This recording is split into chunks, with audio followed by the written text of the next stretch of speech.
Boa tarde, estou só abrindo aqui a apresentação. Boa tarde, estamos aguardando.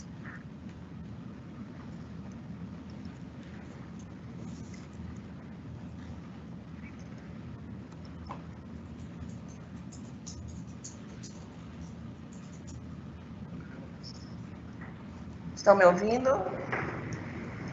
Sim, estamos ouvindo. Já começou a compartilhar. Boa tarde, eu sou a Alessandra Gugel, sou enfermeira do Hospital Universitário Onofre Lopes e juntamente com minhas colegas Marcela Fernandes de Araújo, Suriane Camilo, Maria Gonçalves, Manuela Pinto e Mariane Nayara, fizemos o trabalho de assistência de enfermagem à unidade Covid-19, desafios para o cuidado humanizado. Com base na nossa experiência na unidade Covid no Hospital Universitário Onofre Lopes. Como algumas pessoas já falaram, vou só relembrar que a Covid-19 ela foi identificada pela primeira vez na cidade de Wuhan, que é pertencente à província de Hubei, na China, em 1º de dezembro de 2019. Porém, seu primeiro caso foi reportado apenas em 31 de dezembro. Hoje, sabemos que já tem casos reportados em outubro, em atletas que foram para uma competição na cidade e, após a investigação, descobriram que eles já estavam infectados em outubro de 2019. Lembrando também que existem 7 tipos de coronavírus, então é um vírus completamente novo, entre eles o SARS-CoV, que causa síndrome respiratória aguda grave, o MERS-CoV, que causa síndrome respiratória do Oriente Médio, e o SARS-CoV-2, que é agora que estamos vivenciando essa epidemia. Em 4 de fevereiro de 2020, o Brasil ele já declarou a Covid-19 uma emergência nacional de saúde pública, porém, ele não se preparou muito para isso. Parece que ele estava isolado, muitos profissionais negaram, acreditavam que a Covid não ia chegar aqui no Brasil, só que chegou, tanto que a OMS declarou em março de 2020 a Covid como uma pandemia, né? Uma epidemia a nível mundial. Enquanto a maioria das pessoas que adoecem com a Covid desenvolve apenas manifestações clínicas de uma doença leve, como uma gripe, uma febre baixa, tosse seca, e muitos até assintomáticos, existe um grupo de sujeitos que desenvolve essa doença de uma forma grave.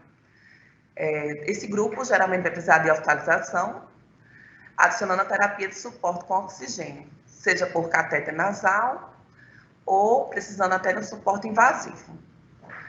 Que grupo é esse? Esse grupo é um grupo que tem algumas comorbidades, como hipertensos, diabéticos, pacientes com problemas cardíacos, além de pacientes idosos com a idade já avançada, ou também aqueles pacientes imunossuprimidos, como são casos dos transplantados.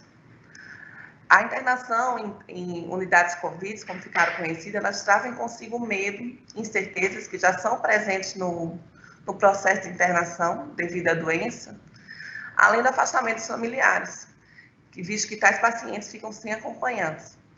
Foi uma norma instituída por diversas instituições devido à alta transmissibilidade do vírus. A unidade de tratamento para pacientes diagnosticados com Covid na nossa instituição e em outras que também estudamos, elas têm como característica ser um setor fechado, onde não são permitidos acompanhantes, nem muito menos visitas, que assiste pacientes críticos com potencial de agravamento. Esses pacientes, eles são instáveis hemodinamicamente. Então, é um setor que também trabalha, que os trabalhadores têm um alto índice de estresse pelo potencial de agravamento dos pacientes. É um setor também onde os profissionais têm que usar continuamente os equipamentos de proteção individual. E que equipamentos são esses? Os que a gente comumente usa são as luvas e uma máscara, mas precisamos usar máscaras N95 durante todo o plantão. Lembrando que essa máscara, ela tende a abafar também um pouco nossa voz. Também usamos óculos ou face shield, que impedem também que as pessoas visualizem o rosto, mas é primordial para nos proteger de gotículas. capotes, luvas durante as 24 horas. Os pacientes diagnosticados, eles são inseridos num contexto onde o sistema de assistência tecnológica é dominante. Então, eles chegam na unidade, além de encontrar os profissionais com os equipamentos, que é uma coisa que eles não comumente veem, eles ainda têm que se deparar com oximetria, monitorização, oxigênio bem próximo a ele, então muitos ficam bem assustados. Então, diante desse contexto, a gente começou a se perguntar, enquanto enfermeiros, como é que vamos cuidar desses pacientes? Como é que a gente vai inserir a humanização num contexto de estresse psicossocial de pacientes, de acompanhantes, que ficam querendo notícias e participar da assistência também, e da equipe, que a gente não pode esquecer, que que somos humanos e estamos inseridos nessa epidemia que levou a um estresse de todos. E viemos demonstrar como é que foi a nossa experiência quanto a isso. Nosso objetivo geral foi descrever a experiência de enfermeiros na assistência a pacientes diagnosticados com Covid-19, com foco nos desafios para o cuidado humanizado. Como específicos, demonstrar experiências benéficas que proporcionamos a pacientes e também exemplificar os desafios para a prestação do cuidado humanizado em unidades Covid-19. É um estudo descritivo do tipo relato de experiência, a partir da nossa vivência durante a assistência, que ocorreu entre os meses de abril e agosto de 2020. Na verdade, ainda está ocorrendo, que a nossa unidade ainda está em funcionamento. Nosso hospital é um hospital universitário Onofre Lopes, que fica sediado na capital. É uma instituição centenária, que faz parte da Universidade Federal, e não é um hospital referente em doenças infecto-contagiosas. No estado, nós temos um hospital estadual para referência, mas não sei se acompanharam nosso estado, ele chegou à calamidade de não ter leitos de UTI. Passamos cerca de 40 dias com a fila de mais de 30 pessoas esperando leitos de UTI. Tiveram pessoas que esperaram uma semana por esses leitos sem conseguir. Então, o UOL se reorganizou e abriu esses leitos, principalmente para os pacientes que somos referências, que são os transplantados, para atender esses pacientes frente à calamidade que estava o nosso estado. Então, no primeiro momento, quando os primeiros casos começaram a aparecer, em março de 2020, aqui no estado, começamos com as capacitações técnicas presenciais aqui no hospital. Essas capacitações foram dadas pela equipe de segurança do paciente. Essas capacitações ocorreram em 3 momentos distintos e elas tinham como embasamento teórico as medicações para intubação, para o cuidado desse paciente, que eram medicações diferentes das habituais, também com foco na intubação e no melhor cuidado de enfermagem desses pacientes, sabendo que são pacientes que agravam mais rápido.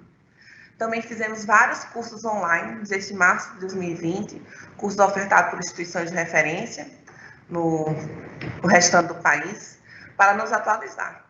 Lembrando que esses cursos, toda semana tem um curso novo e a gente sempre discutindo por meio de aplicativo de mensagens para sempre prestarmos uma melhor assistência.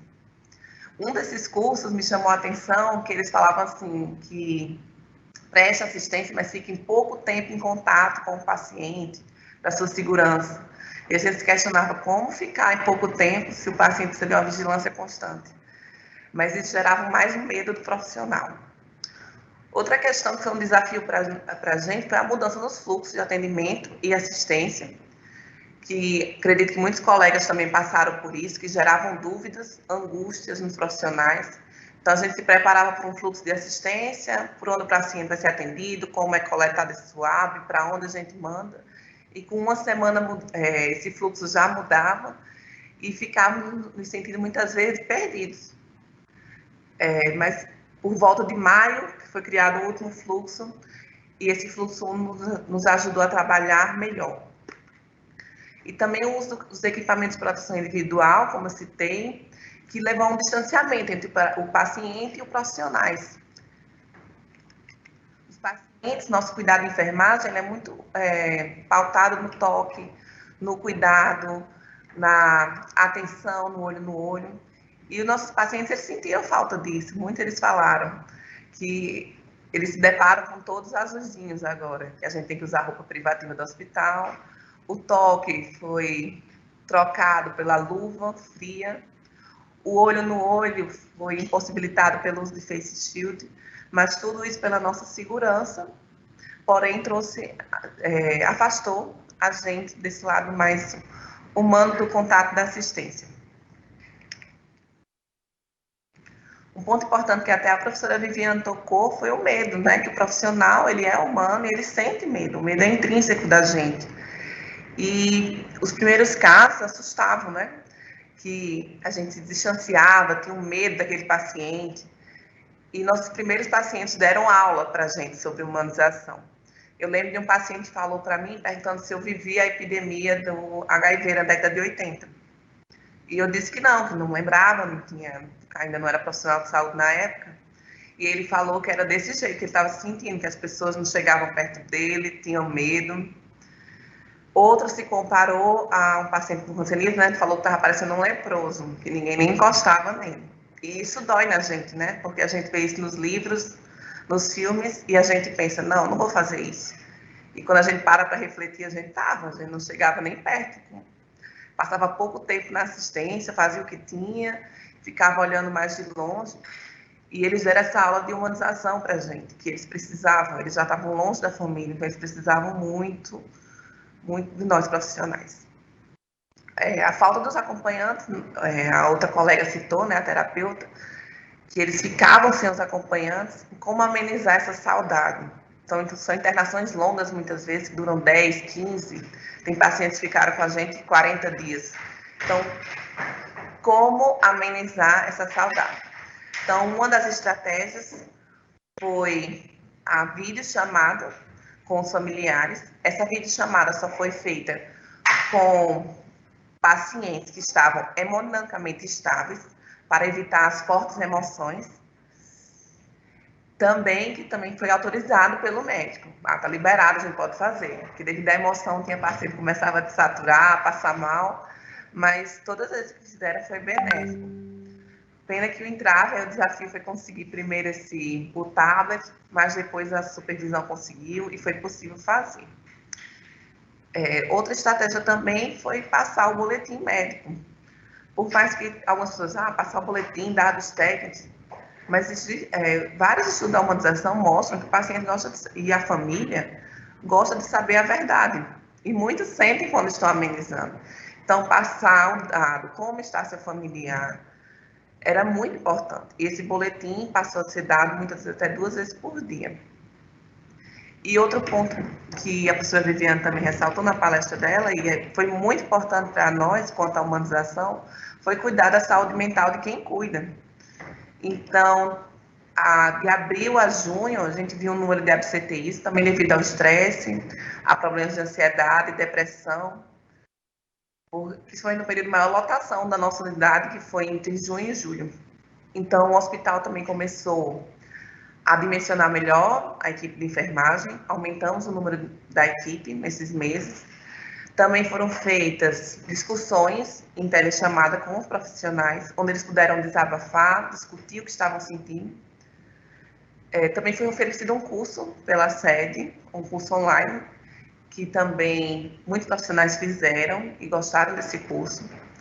Fora as conversas que tínhamos na saída do trabalho, que nos ajudavam a desabafar, compartilhar as experiências.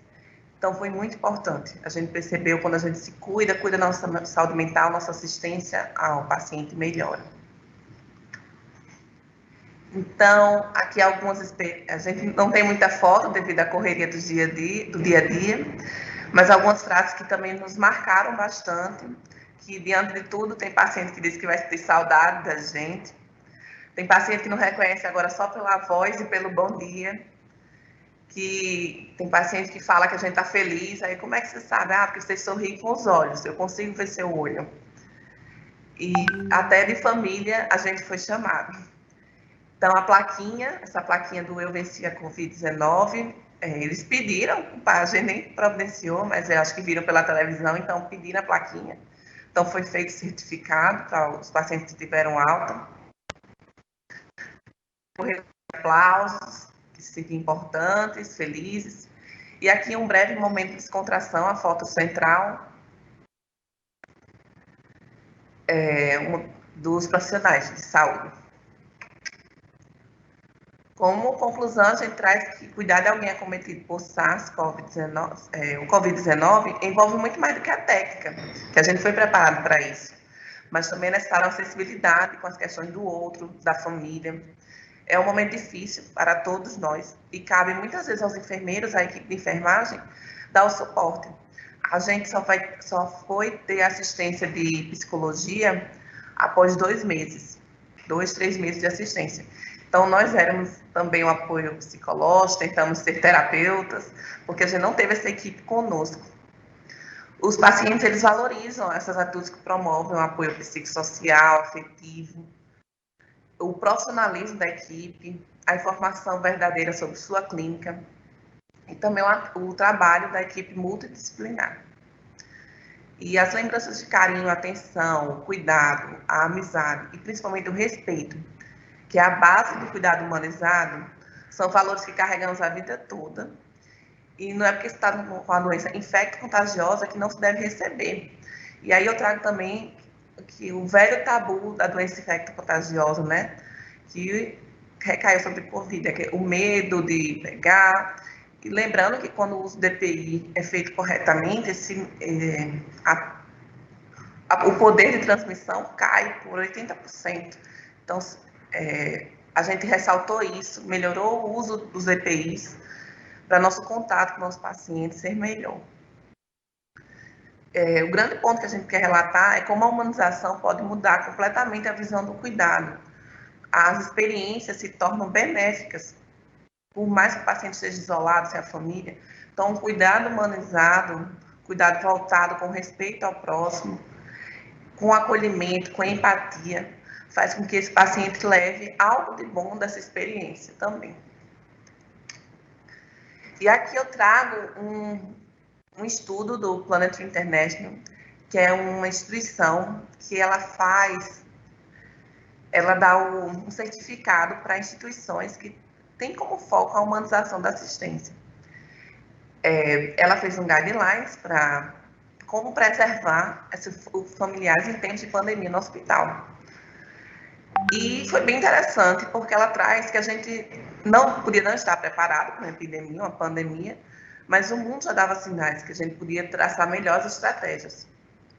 Então, um dos pontos é, se um familiar já teve Covid, ele já é imune, por que ele não pode acompanhar um paciente que está estável? Então, ele traz claro, nesse guidelines, alguns critérios, que, por exemplo, manter uma comunicação clara com a família e com os familiares. Então, a gente tinha casos do familiar estar contaminado, mas está vindo ao hospital querer saber notícias. Tornar claros os critérios para inclusão ou exceção, as restrições. Buscar estratégias para minimizar o isolamento do paciente quando a família, de fato, não puder estar presente, que foi o que a gente tentou fazer com as tomadas de vídeo. Informar sobre a decisão da alta é um ponto muito importante. Esse paciente tem alta hospitalar, mas ele vai para casa. Então, ele continua, muitas vezes ele pode estar ainda transmitindo. Então, qual é o cuidado com esse paciente? O familiar vai ser o cuidador. Então, como está sendo essa transição de cuidados, que muitas vezes ainda assim foi falha. E tornar claros os critérios e ver se na próxima, se tiver outro, espero que não, a gente esteja mais preparado para inserir também esse familiar, que foi um dos pontos que mais foram frisados, que os pacientes mais tiram falta, e que foi o ponto negativo que a gente pode estar na humanização da assistência que a gente proporcionou. Aqui algumas referências. E lembrar sempre que o paciente não é só um paciente, ele é o amor da vida de alguém. Então, ele tem alguém esperando por ele. Ele ama alguém que ele ainda quer reencontrar. Então, se a gente puder dar o melhor, proporcionar a assistência que a gente queria receber, sempre vai ser melhor para o paciente e também tudo reflete para a gente. O mundo é o espelho e volta. Então, muito obrigada. Foi a melhor palestra dessa menina. Eu agradecendo